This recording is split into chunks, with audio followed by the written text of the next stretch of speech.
ఆడుతూ పాడుతూ ఉత్సాహానికి ప్రతిరూపాల్లా కదలాల్సిన పిల్లలు ఆయాసంతో నీరసంతో కూలబడుతున్నారంటే అందుకు చాలా వరకు రక్తహీనతే కారణంగా ఉంటుంది. ఒంట్లో ఉండాల్సిన దానికంటే రక్తం తక్కువగా ఉన్నప్పుడు నీరసం నిస్సత్తువతో పిల్లలు డీలా పడిపోతుంటారు.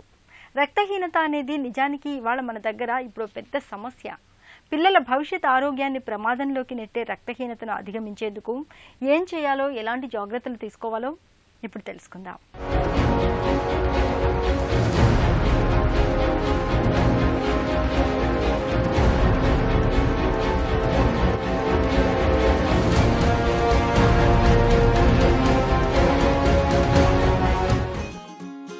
రక్తం మన శరీరానికి జీవ ఇంధనం.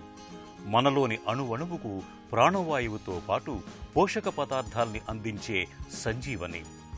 ఒంట్లో రక్తం తగ్గితే చెట్టంత మనిషి సైతం అంతులేని నీరసంతో నిస్సత్తువతో నిర్వీర్యమవుతాడు. శరీరంలో తగినంత రక్తం లేకపోవటం అనేది ఇవాళ మన దగ్గర ఒక పెద్ద సామాజిక సమస్యగా మారిపోయింది. ముఖ్యంగా పిల్లలు, స్త్రీలలో రక్తహీనత అనేది బాగా ఎక్కువగా కనిపిస్తోంది.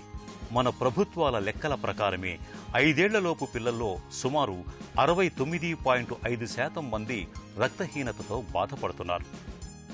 అసలు పిల్లల్లో రక్తహీనత అనేది ఎందుకొస్తోంది? కారణాలేంటి?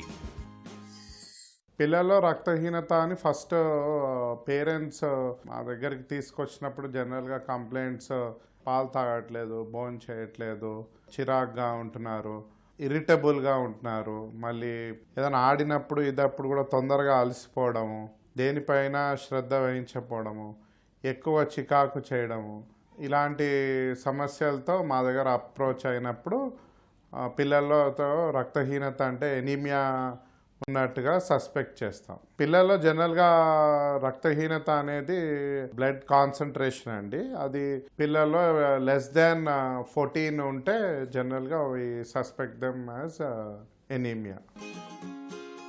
రక్తహీనత అంటే మన శరీరంలో ఉండాల్సిన దానికంటే రక్తం తక్కువగా ఉండటం. పిల్లల విషయంలో ప్రతి 100 గ్రాముల రక్తంలో 12 గ్రాముల హిమోగ్లోబిన్ ఉండాలి. అయితే చాలామంది పిల్లల్లో హిమోగ్లోబిన్ విలువలు బాగా తక్కువగా ఉంటున్నాయి. ఇందుకు పౌష్టికాహార లోపం మొదలుకొని పొట్టలో నులిపురుగుల వరకు అనేక కారణాలు కనిపిస్తున్నాయి. రక్తహీనతతో బాధపడే పిల్లల్లో ప్రాణవాయువును మోసుకెళ్లే ఎర్ర రక్త కణాల సంఖ్య తక్కువగా ఉంటుంది. దీంతో శరీర కణాలకు తగినంత ఆక్సిజన్ అందదు. ఫలితంగా పిల్లలు నీరసం, నిస్సత్తువతో కూలబడిపోతూ ఉంటారు. శరీరం అంతా తెల్లగా పాలిపోయినట్లుగా ఉంటుంది. ఆకలి సరిగా ఉండదు. ఒంటికి నీరు కూడా పడుతుంటుంది. ఇవన్నీ పిల్లల ఆరోగ్యాన్ని దెబ్బతీయటమే కాదు, చదువుల్లో ఏకాగ్రత తగ్గేలా చేస్తాయి. పిల్లల్లో రక్తహీనత అంటే ఎనీమియా కారణాలు ముఖ్యంగా ఫస్ట్ కారణం న్యూట్రిషనల్ అండి. అంటే సరైన పౌష్టికాహారం లభించకపోవడం వల్ల, ఐరన్ రిచ్ ఫుడ్ లభించకపోవడం వల్ల అయ్యే కారణం మొదటిది. రెండోది కొన్నేమో కంజెనిటల్గానే ఇది వస్తాయి, అవి హెరిడిటరీగా వస్తాయి. అవి blood disorders like thalassemia, hemophilia, hereditary spherocytosis, ఇలాగా రకరకాల కంజెనిటల్ కాజెస్ ఉంటాయండి. అలాగే కడుపులో మునుపురుగులు ఉన్నా, నట్టలు ఉన్నా, దానివల్ల కూడా పిల్లల్లో ఈ ఎనీమియా అనేది రావచ్చండి. సివియర్ ఎనీమియా అనేది పరిగణించేది హిమోగ్లోబిన్ లెస్ దాన్ 6 గ్రామ్% కంటే తక్కువ అవుతే సివియర్ సిమ్టమ్స్ ఆఫ్ ఎనీమియా కనిపిస్తాయి.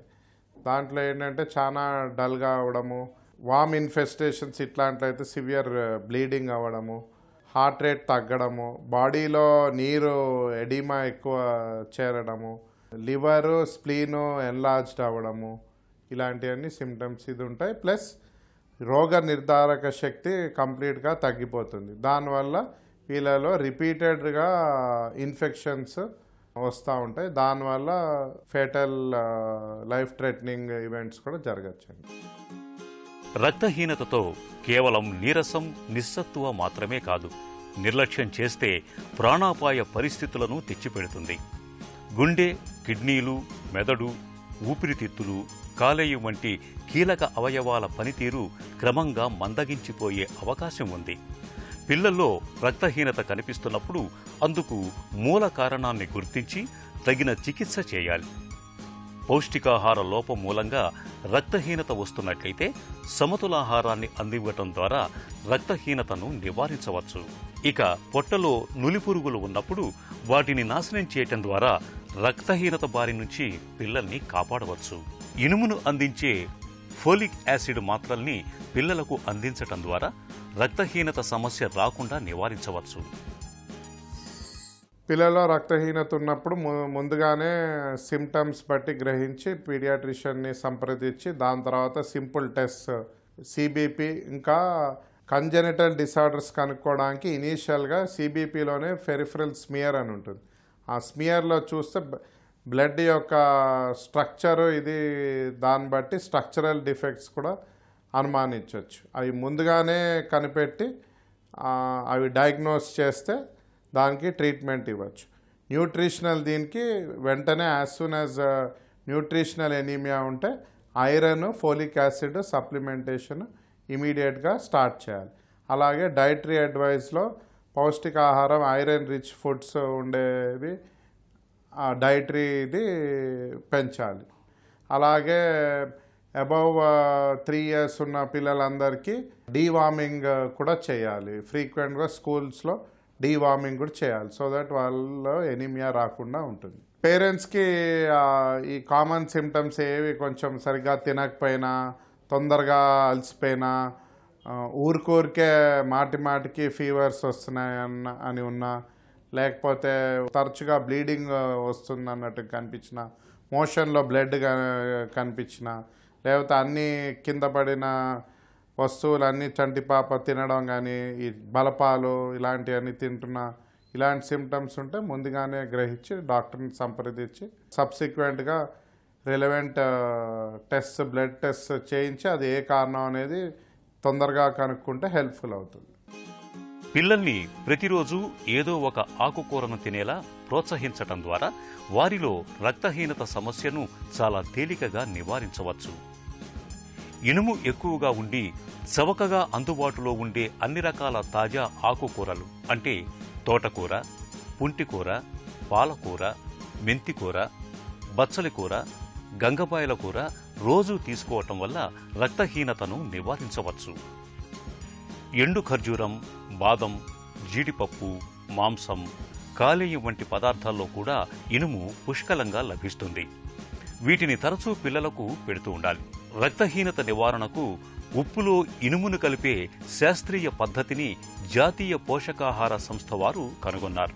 మామూలు ఉప్పు బదులుగా కొత్తగా తయారు చేసిన ఇనుము కలిపిన ఉప్పును రోజు వంటలో వాడటం ద్వారా ఇనుము లోపం వలన వచ్చే రక్తహీనతను నివారించవచ్చు.